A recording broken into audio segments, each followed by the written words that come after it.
ඉඳෙන වැව්හෝ වියලි වන්නිය පලාතට වෙහි වලාවක් වෙමු ලවන රහවුණු වෙරළ ගම් වෙත මිහිරි එල්දිය තලාවක් වෙමු අඳුරු හදවත් එළිය කරවන සඳක් සේමල් තලාවක් වෙමු කලාකාමය නෙතට ලන්වන නිබඳ පිවිතුරු නිලාවක් වෙමු.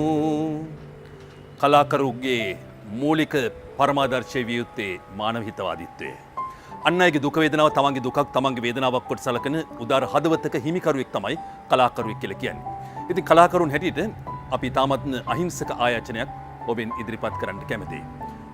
අපි මුළු ලෝකෙටම ණය ගැති. එක පැත්තකින් බැලුවොත් ගහට කොළට සතාසි උපාවට ඇලට දුලට මේ හැම එකටම අපි ණය ගැති. මේ මුළු විශ්වයම රැඳී තිබෙන්නේ එක පැත්තකින් යුතුයකම් සහ වගකීම් තුල. ඒ නිසා ඔබිගනුත් මගිනුත් යුතුයකම් වගකීම් ඉටු යුතු තිබෙනවා. මේ විශ්වය තුල අපිට පුළුවන් නම් ඒ යුතුයකම් වගකීම් ඉටු කරන්නට මේ විශ්වය මීට වැඩිය ලස්සන කරගන්න පුළුවන් වේවි. අම්මා තාත්තට අයියා අක්කට නංගිලා මල්ලාට නෑදෑ හිත මිතුරන්ට පමණක් නෙවෙයි. ඔබට පුළුවන් නම් මේ ගහකොළට මේ සතාසි උපාවට ආදරය කරන්න.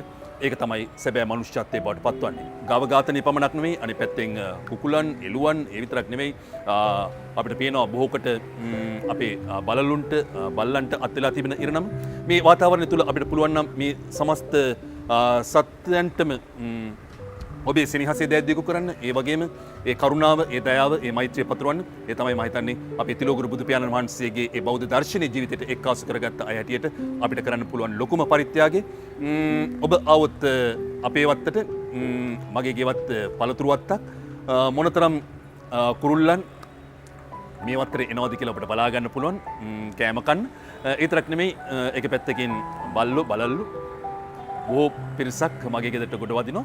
ඉතින් මේ හැම කෙනෙකුටම මම හැමදාම උත්සාහ දරන්නේ ඒ සෙනෙහසේ දැද්දිකු කරන්න. ඔබට පුළුවන් නම් මේ ගහ කොළට ඒ වගේම සතාසි උපාවට ඇලට දුලට ආදරය කරන උදාර මනුෂ්‍යයන් බවට පත්වන්න කියලා අපි ඉතාමත්ම කරුණාවෙන් ඔබෙන් ඉල්ලා සිටිනවා.